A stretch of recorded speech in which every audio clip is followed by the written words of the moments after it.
Ngayon ay iikot tayo ngayon kung may itlog na ang mga manok. Titingnan natin kung may mga itlog. Ayun, ay isang piraso.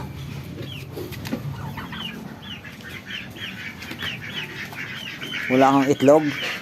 Ha? 2 piraso.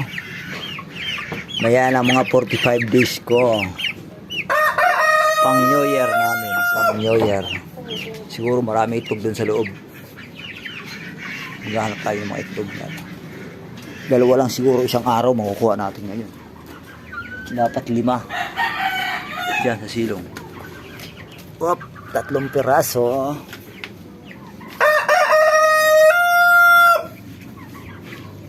Apat.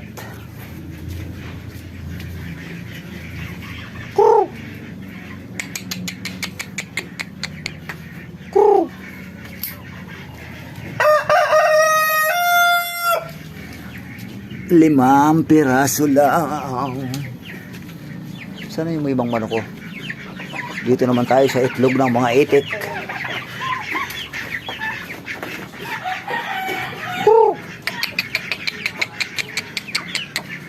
Ay, 5 lang nakuha natin.